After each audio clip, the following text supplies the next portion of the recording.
بسم اللہ الرحمن الرحیم۔ السلام علیکم دوستوں، اپنی نیکسٹ ویڈیو کے ساتھ آپ کو ویلکم کرتا ہوں، خاص نیوز کے ساتھ۔ کافی اہم نیوز ہیں، لازمی طور پہ ویڈیو کو اینڈ تک دیکھیے گا۔ کافی امپورٹنٹ نیوز آپ لوگوں کے ساتھ شیئر کرنے کے لیے حاضر ہوں۔ سب سے پہلے بات کریں گے پاروں کے سلسلے میں۔ جن دوستوں نے پاروں لگوائی اور پاکستان جا چکے تھے، اور بہت سارے لوگ ایسے تھے جنہوں نے پاروں لگوائی اور انگلینڈ جا چکے تھے، اور ان کا خیال یہ تھا کہ انگلینڈ میں اندراج کروائیں گے اور واپس آ جائیں گے، 2 کشتیوں پہ سوار رہیں گے، ادھر سے بھی پاروں اور اجودہ لیتے رہیں گے اور انگلینڈ میں بھی بینیفٹ لیتے رہیں گے، لیکن ایسا ممکن نہیں ہے۔ ایئرپورٹ پہ کافی زیادہ سختیاں ہو رہی ہیں، پاسپورٹ سکین ہو رہے ہیں، لیٹرز آ رہے ہیں جنہوں نے پاروں لگوائی ہے حاضری کے، اور کافی زیادہ معاملات سخت ہو رہے ہیں۔ اس وجہ سے زیادہ احتیاط کریں، خاص طور پہ پاروں لگوا کے یا اجودہ لگوا کے بالکل غلطی نہ کریں، بلکہ ایرتے والے بھی غلطی نہ کریں کہ وہ پاکستان رہیں یا آؤٹ آف کنٹری رہیں۔ کافی زیادہ مسئلے مسائل جو ہیں وہ رسٹرکٹ ہو رہے ہیں، خاص خیال رکھیں۔ اس کے بعد بات کریں گے یونان کی۔ یونان میں آج تک یہ تھا کہ پاکستان کو ان کنٹریز میں شمار کیا جاتا تھا جہاں پہ امن و امان کی خرابی ہے، جہاں پہ اگر وہاں سے آگے بھی تارکین وطن ازیل اپلائی کرتا تھا، سیاسی پناہ اپلائی کرتا تھا، وہ وہاں پہ رہ سکتا تھا۔ لیکن پچھلے ہفتے نیا قانون پاس ہو چکا ہے، پاکستان کو ان کنٹریز کی لسٹ سے نکال دیا گیا جہاں پہ امن و امان کی خرابی ہے۔ پاکستان کو اب سیف کنٹری لسٹ میں ڈال دیا گیا، اس وجہ سے وہاں پہ اب ڈپورٹ ہونے کی ریشو بہت زیادہ بڑھ جائے گی۔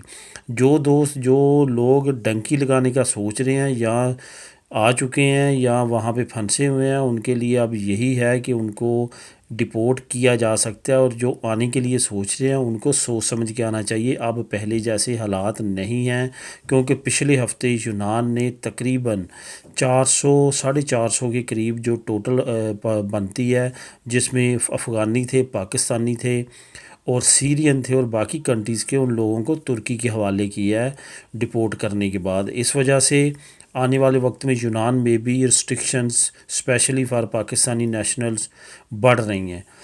اس کے بعد بات کریں گے کہ جو کرونا کا ٹیسٹ ہے، اس حساب سے ایک نئی ڈیولپمنٹ آئی ہے اسپین کی طرف سے۔ پہلے کیا تھا کہ صرف ایئر لائنز کی یہ ریکوائرمنٹ ہوتی تھی کہ آپ کرونا کا ٹیسٹ کروائیں، لیکن اب اسپین کی حکومت نے پاکستان کو ان کیٹیگریز میں ڈال دیا ہے جہاں پہ کرونا ٹیسٹ لازمی قرار کر دیا گیا ہے۔ اس کے ساتھ ساتھ ایج لمٹ بھی کم کر دی گئی ہے، پہلے 12 سال تھی لیکن اب 6 سال سے اوپر والے ہر بچے کو جو ہے وہ کرونا کا ٹیسٹ کروانا لازمی ہے۔ اس کی شاید یہ وجہ ہے کہ انگلینڈ میں چند ایک بچے ایسے ان کی ڈیتھ ہوئی ہے جو کرونا کی وجہ سے، جن کی عمریں 7-8 سال کے قریب تھیں۔ اس وجہ سے اب ریسٹرکشنز انٹرنیشنل لیول پہ مزید کنٹریز میں بھی بڑھتی جا رہی ہیں۔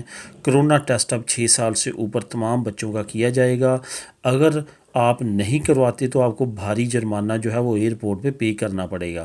اس وجہ سے جو فیملیز پاکستان گئی ہوئی ہیں اور آنا چاہتی ہیں اسپین میں، وہ لازمی طور پہ 6 سال سے اوپر والے تمام بچوں کے کرونا ٹیسٹ کروائیں اور ساتھ لے کے آئیں۔ اگر ایئرپورٹس والے 12 سال سے اوپر والے مانتے ہیں ٹھیک ہے، لیکن آپ نے 6 سال سے اوپر والے تمام بچوں کے اسپین میں انٹری کے لیے لازمی طور پہ کرونا ٹیسٹ کروا کے لے کے آنے، ورنہ ایئرپورٹ پہ کافی بھاری جرمانہ پے کرنا پڑ سکتا ہے۔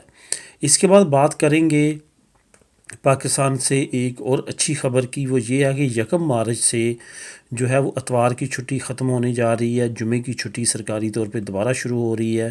جمعہ رات کو ہاف ڈے ہوا کرے گا اور جمعے کو پوری چھٹی ہوا کرے گی۔ یہ ایک بہت اچھی نیوز ہے، کیونکہ ایز اے مسلم کنٹری یہ بہت ضروری تھا، کیونکہ جمعے والے دن تمام تاجر برادری کی اور تمام دوسرے طبقات کا یہ شروع سے مطالبہ تھا کہ جمعے والی چھٹی کی جائے، کیونکہ ابھی بھی ملک میں 3 چھٹیاں جو ہیں وہ تقریباً 1 ہاف اور 2 چھٹیاں بنتی ہیں، کیونکہ تاجر برادری جمعے والے دن چھٹی کرتی تھی، ہاف ڈے جو ہے وہ تقریباً سرکاری محکمے ہفتے کو کرتے تھے، اور اتوار والے دن دوبارہ پوری چھٹی ہوتی تھی۔ اس وجہ سے یہ انتہائی احسن قدم ہے، اکنومیکلی بھی اگر دیکھا جائے اور اگر مذہبی طور پہ بھی دیکھا جائے، اور لوگوں کی تمنا کے ویسے بھی قریب ہے۔ تو دوستو یہ تھی اب تک کی اہم نیوز جو آپ لوگوں کے ساتھ میں شیئر کرنا چاہتا تھا۔